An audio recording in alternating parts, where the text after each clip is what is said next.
1967년 12월 31일 차가운 겨울바람이 부는 아침, 현충사 사당 옆 조용한 유물관에서 일어난 충격적인 사건이 대한민국을 뒤흔들었습니다. 국보 제76호로 지정된 난중일기. 이순신 장군의 손때 묻은 기록들이 사라진 것입니다.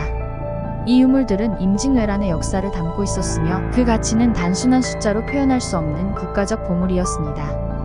도난 당일 범인들은 아산 현충사 전시관의 철문을 치밀하게 뚫었습니다. 1.5mm 두께의 견고한 문을 송곳으로 작게 도려내고 다이얼을 조작하여 마치 영화 속 한 장면처럼 교묘하게 내부에 침입했습니다. 그들의 목표는 명확했습니다. 임진일기 정권과 임진장초 서간첩을 손에 넣는 것.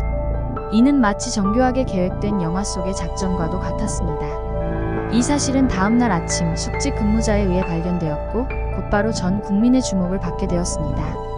이 사건은 단순한 절도를 넘어서 국가의 자존심과 직결된 문제였기 때문입니다. 우리의 역사가 담긴 국보를 지키지 못한 것은 국민 모두에게 큰 충격과 부끄러움으로 다가왔습니다. 당시 현충사는 박정희 전 대통령의 특별한 관심 아래 성역화 사업을 진행 중이었으며 이 사건은 단순한 범죄를 넘어 국가적인 사건으로 비화되고 있었습니다. 이에 따라 치안국에서는 이 사건의 심각성을 인지하고 직접 수사관을 파견하여 수사에 착수했습니다. 이렇게 시작된 사건의 수사는 예상치 못한 방향으로 흘러갔습니다. 최초에는 인근 주민들에 의한 단순 절도로 여겨졌지만 수사는 점차 복잡해져 갔습니다. 범인을 찾기 위한 수사는 긴박하게 전개되었고 이 과정에서 예상치 못한 인물들이 용의선상에 오르기도 했습니다. 사건이 발견된 직후 경찰은 즉시 현장에 도착하여 수사를 시작했습니다. 현충사는 국가의 성지로 여겨지며 이곳에서 발생한 범죄는 단순히 물건의 도난을 넘어선 국가의 안위를 위협하는 일이었습니다. 이 사건은 단순한 절도가 아니라 우리 역사의 일부를 도둑맞은 것이나 다름없었습니다. 수사 초기 경찰은 주변 지역의 우범자들과 인근 주민들을 용의선상에 두고 조사를 시작했습니다. 이 과정에서 충무공 이순신 장군의 후손인 이모씨 형제들도 조사 대상이 되었습니다. 그들은 용의자로 지목되어 모진 고문을 받는 등 극심한 어려움을 겪었습니다. 하지만 이러한 초기의 추정은 곧 사건의 실체와는 거리가 멀다는 것이 드러났습니다. 사건의 진실은 훨씬 더 복잡하고 예상치 못한 방향으로 흘러가고 있었습니다. 수사가 진행됨에 따라 이 사건은 단순한 범죄 수준을 넘어서 국가적인 관심사로 부상했습니다. 1968년 1월 8일 이 사건은 국가 최고 지도자의 개입을 촉발했습니다. 박정희 대통령은 이 사건에 대한 전례 없는 특별 담화를 발표했습니다. 대통령의 담화는 사건의 중요성을 국민들에게 강력하게 알리는 동시에 범인을 찾기 위한 시간에 대한 압박을 강조했습니다. 대통령은 담화에서 1월 17일까지 난중일기를 찾지 못하면 전 수사기관을 동원하여 범인을 체포하고 엄벌하겠다고 엄중하게 선언했습니다. 또한 범인이 자수하거나 정보를 제공할 경우 죄를 묻지 않겠다는 유인책도 제시했습니다. 이는 그간의 수사에 긴박함을 더하며 국민적 관심을 더욱 집중시켰습니다. 이 특별 담화는 수사의 새로운 전환점을 맞이하게 했습니다. 사건 해결을 위한 시간이 점점 줄어들면서 수사팀은 더욱 분주하게 움직이기 시작했습니다. 대통령의 담화 이후 사건 해결을 위한 시간이 절박하게 흐르는 가운데 전환점이 찾아왔습니다. 1968년 1월 9일 부산시경에 전화 한 통이 걸려옵니다. 이 전화는 바로 사건 해결의 실마리가 되었습니다. 전화의 주인공은 부산의 한 학생이었으며 이 학생은 놀랍게도 공범 일당의 한 명인 그의 조카였습니다. 학생의 제보는 수사에 결정적인 역할을 했습니다. 부산시경은 제보를 접수한 즉시 수사대를 긴급 투입합니다. 놀랍게도 난중일기는 일본으로 반출되기 직전 부산 온천동에서 원형 그대로 회수됩니다. 범인 일당 6명은 결국 경찰의 손에 붙잡히고 이는 도난 발생 후 불과 10일 만의 일이었습니다. 특히 흥미로운 것은 난중일기가 어떻게 숨겨졌는지에 관한 세부 사항입니다. 난중일기는 비닐로 쌓여져 있었고 놀랍게도 고추장 항아리 속에 숨겨져 있었습니다. 이는 마치 추리소설의 한 장면처럼 난중일기가 고추장으로 위장되어 일본으로 유출되기 직전에 마침내 되찾은 것이었습니다. 이러한 상황은 당시 수사관들과 국민들에게 커다란 충격과 동시에 안도감을 주었습니다. 범인들은 당시 부산 온천동의 한 다방과 시장, 그리고 버스 정류장 등에서 검거되었습니다. 이 과정은 영화 같은 긴박감과 드라마를 연출했습니다. 범인들의 검거와 함께 대한민국의 소중한 문화재인 난중일기는 국민의 품으로 안전하게 돌아왔습니다.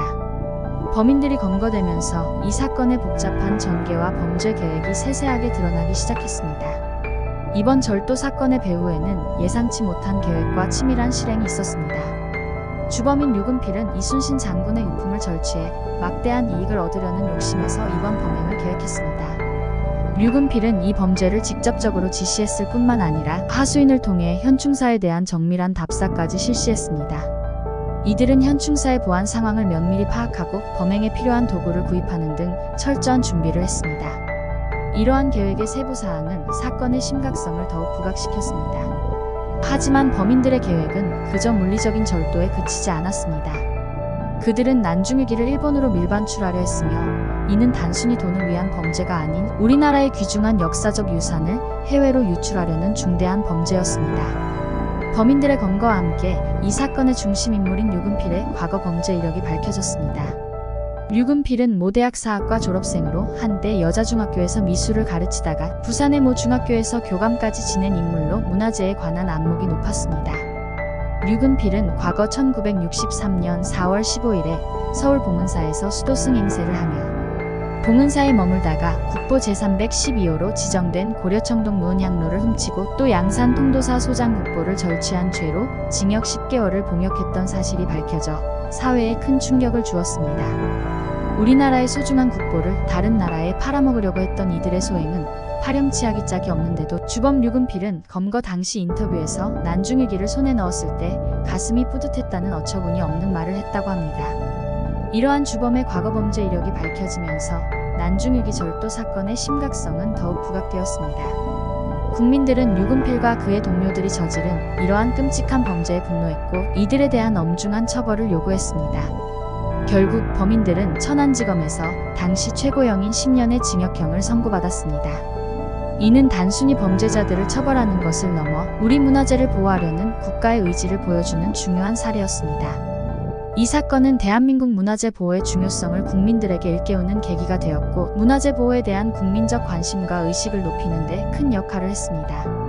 이처럼 천신만고 끝에 되찾아진 난중일기는 부산에서 청와대까지 헬기로 공수되었고 그 후 덕수궁 미술관에 안전하게 보관되었습니다. 이 사건은 박정희 전 대통령의 지시로 문화재 보호에 대한 새로운 이정표를 세웠습니다. 난중일기 영인본 50질이 제작되어 관련 기관에 나누어져 보관되었고 이는 문화재 보호와 공유의 중요성을 강조하는 상징적 조치였습니다. 이 사건이 일어난 지 40년 만에 이순신 기념관이 건립되어 난중일기와 다른 유물들을 더 많은 사람들이 직접 보고 경험할 수 있게 되었습니다. 이는 문화재 보호와 역사 교육의 중요성을 다시 한번 상기시켜주는 사건이었습니다. 이번 이야기가 여러분에게 의미 있었다면 사연레코더 채널의 구독과 좋아요를 눌러주세요. 여러분의 한 번의 클릭이 저에게는 큰 힘이 됩니다. 이 채널에서는 앞으로도 이렇게 가치 있는 이야기들을 계속해서 전해드릴 예정이니 알림 설정도 잊지 마시고 다음 이야기에서 또 만나요.